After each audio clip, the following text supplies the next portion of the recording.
in the name of the Spirit, blessing us, calling us, challenging us. So I've talked about changes that I've asked you to get used to, but you're not the only ones making changes. And so far there has been one change that really hasn't fitted with my personality. I'm not proud about this really, but I am a bit of a last-minute person. But on Thursdays each week, Carmen in the St. Michael's office designs a banner that the verger puts up after church, outside the church, advertising the sermon topic for the following Sunday. That means I need to decide a sermon topic 10 days in advance. And the reason that this Sunday's reflection is titled Love, Life and Liberation is that under that time pressure, and knowing the reading from Matthew that you heard read that I decided to preach on, I decided that advertising a sermon on anger, murder, lust, divorce, adultery, judgment, and hell just might damage our reputation in the city a little. But that is what I plan to preach on, because I believe that we have to wrestle with the scripture until we find the good news of love and life and liberation. I trust that Jesus' life, that Jesus' teaching, reveal the nature of the sacred, the intent of the sacred for life. And so that if there is no life, no love, no liberation to be found in what we've heard, I can only conclude that a particular text fails to live up to its calling as scripture. Then there is a danger in this method, the danger that we will just ignore or dismiss challenging and uncomfortable aspects of scripture that we really need to hear.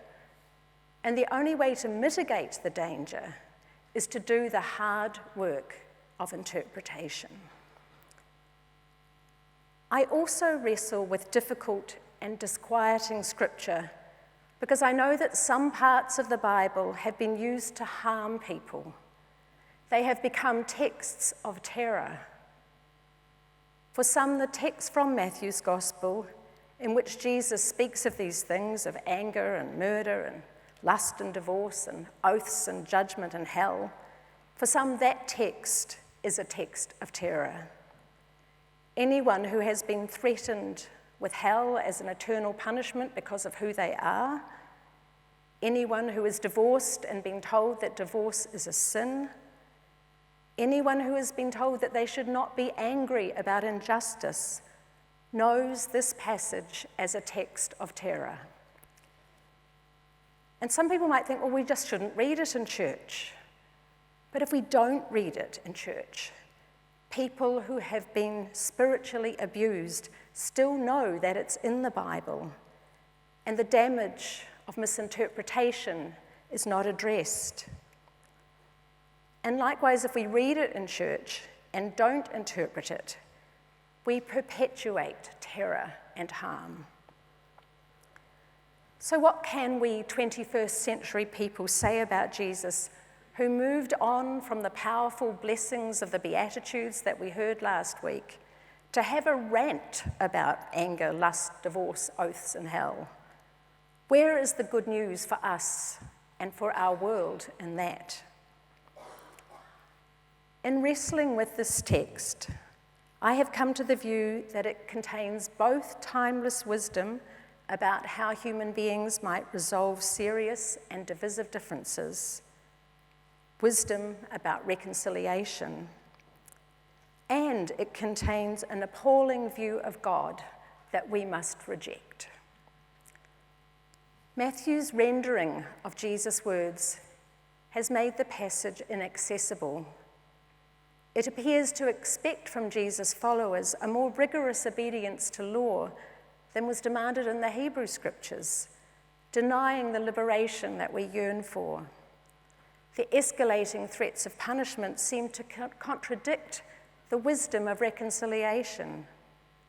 It doesn't speak to us of the kind of mature relationship with the sacred that we want for each other. So some literary context is necessary. For the author of Matthew's Gospel, Jesus is the fulfillment of the law and the prophets. In this passage, we hear Jesus addressing some contentious legal issues of his day. Matthew wants us to understand that the way described by Jesus doesn't replace the law, but transcends it. Matthew does not discard the traditional teachings, but instead seeks to reveal their deeper intentions. It is important at this point for Christians to resist the temptation to contrast Jewish legalism with Christian grace, a stance which reinforces anti-Judaism and anti-Semitism. Matthew sees the Sermon on the Mount not as replacing the First Testament, but being in theological continuity with it. This is part of the Jewish story, but the new element is Jesus as God's prophet, whose ministry signals the end of the present age and brings about the reign or commonwealth of God. So the reading contains reinterpretations of several Jewish teachings from this end times perspective. The other important interpretive note is that Jesus uses exaggeration in his teaching. The communities of Jesus and of Matthew were oral, and hyperbole was an accepted technique for engaging listeners. So we have this rather ghastly escalating series of punishments for anger that conclude in the hell of fire. The word translated as hell is Gehenna, the name of the smouldering garbage dump outside Jerusalem, the place where it was believed that God would return at the end times to judge the world. It was a real place in their lives, not an underworld after-death place. But for many hearers of this text, these threats make us unable to engage with the vision of the text. We rightly reject the notion that the God of universal love would consign people to hell. But having rejected it, we can go beyond both literalism and rationalism to appreciate the text as Jesus' hearers and followers would have, as a rhetorical device. You can see this in the unrealistic advice to leave one's sacrificial animal at the temple in Jerusalem and go back on the 3-day journey to Galilee to restore a relationship.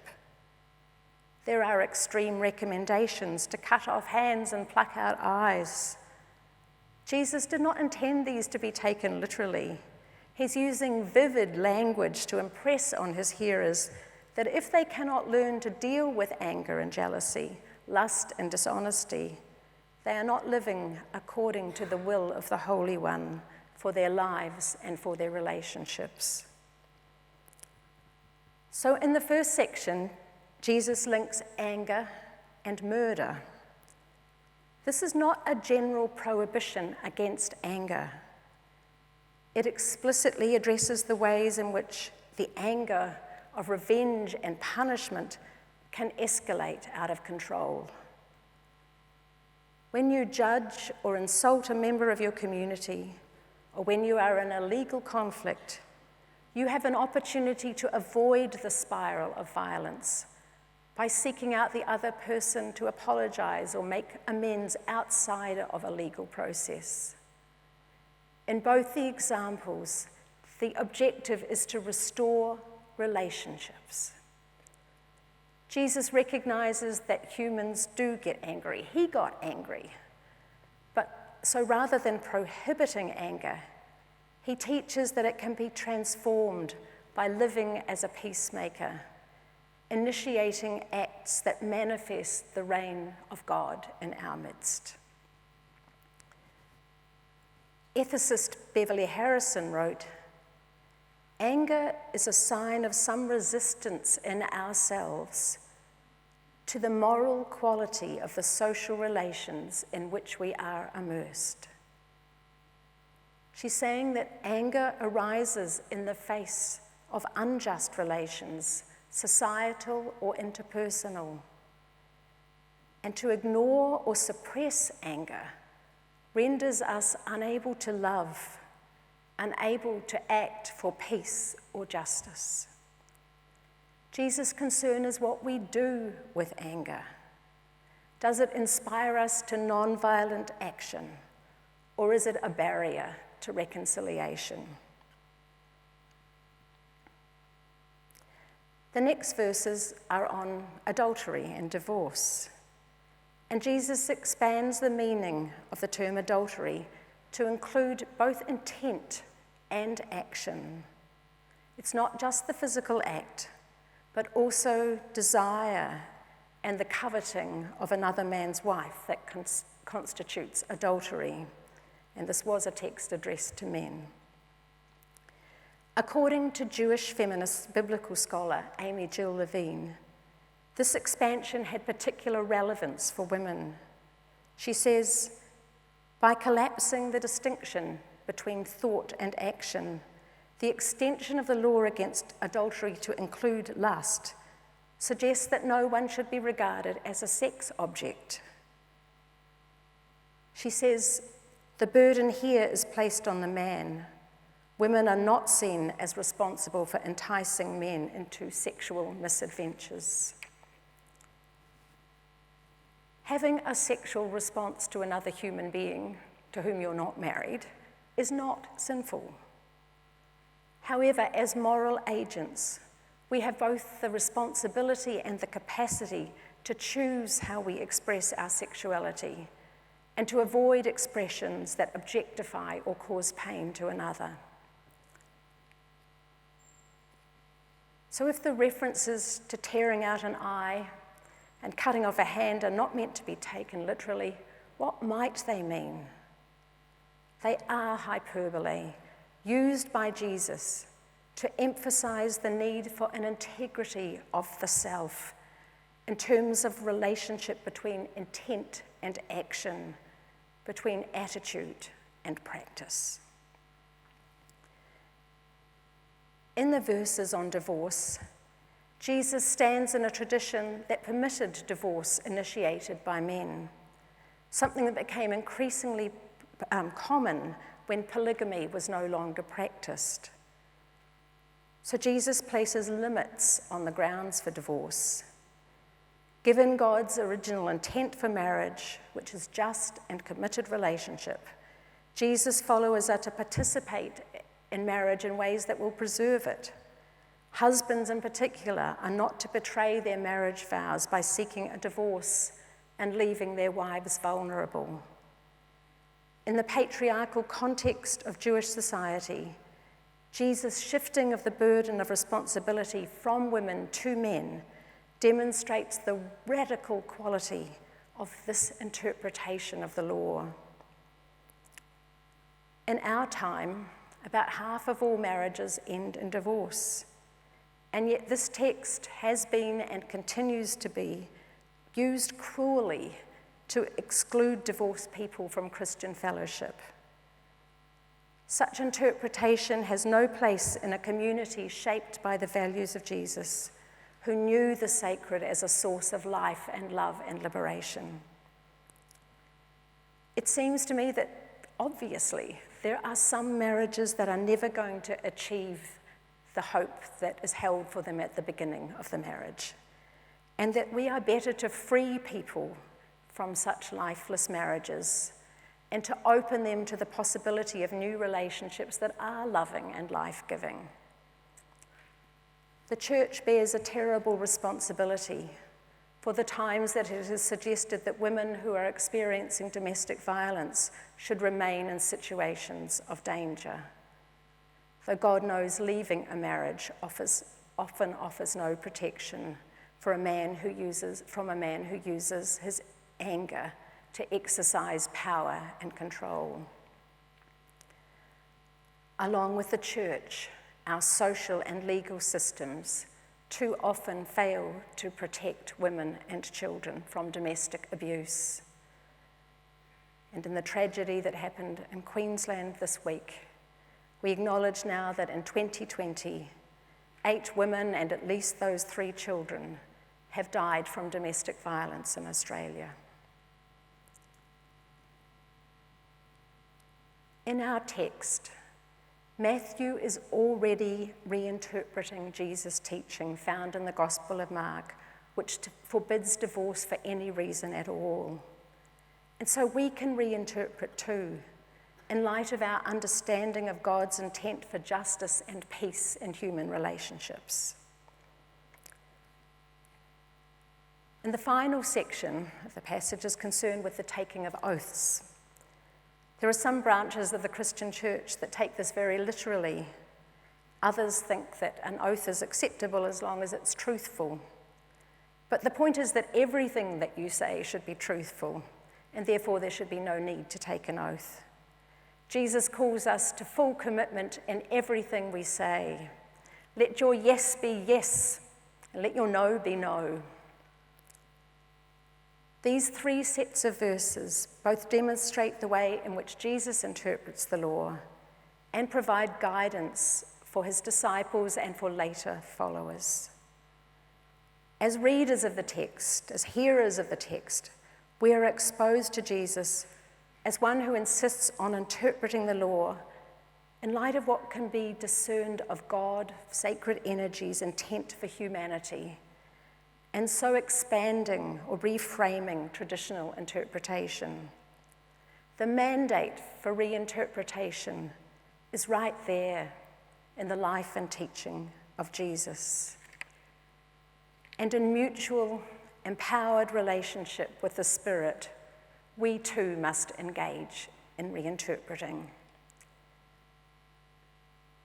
And we can use this mandate too in addressing the text's representation of God's judgment.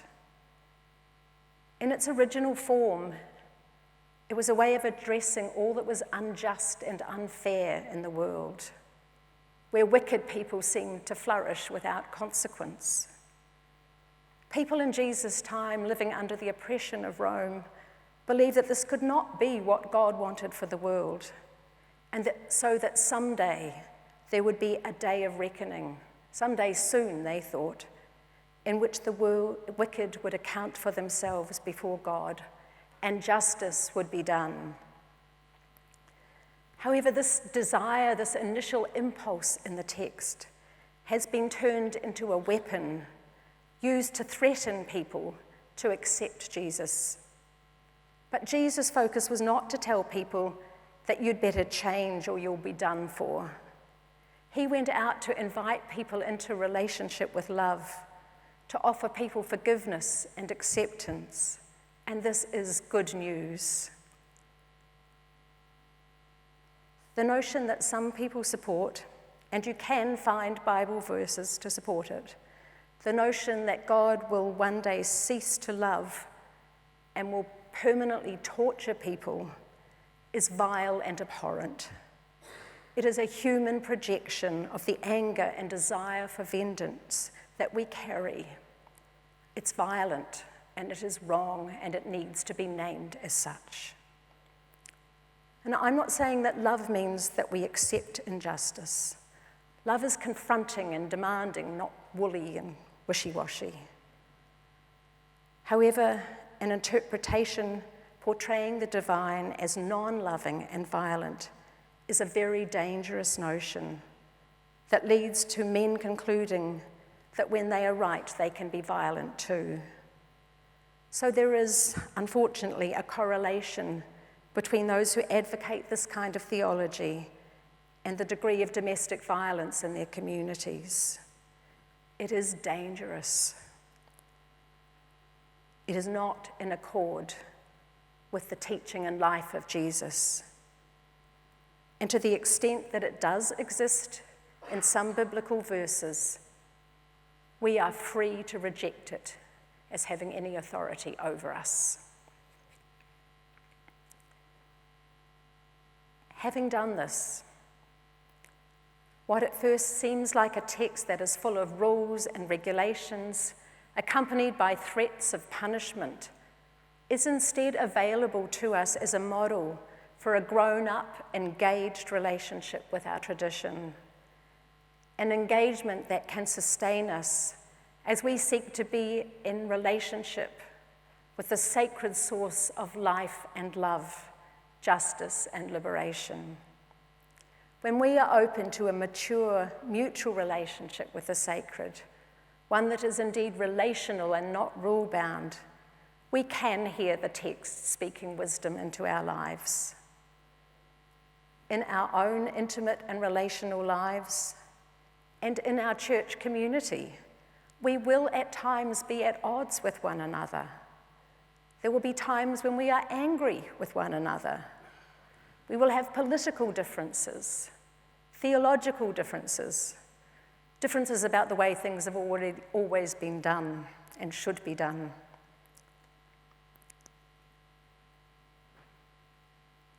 Our inability, though, to face our fears about these differences, to speak honestly and compassionately with those with whom we have differences, and to seek to live out our commitment to reconciliation in small interpersonal ways as well as in social and political ways, damages the fabric of family and community.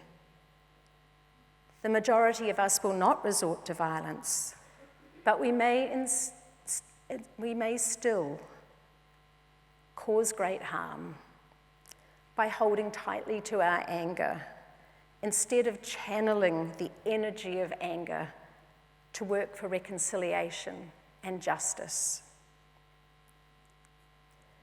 And so I pray that peace may be with all who work for reconciliation in the Middle East and in all the war-torn places of our world. May peace be with all who work for justice in social and intimate relationships, with all who seek truth, telling truth in public and personal life.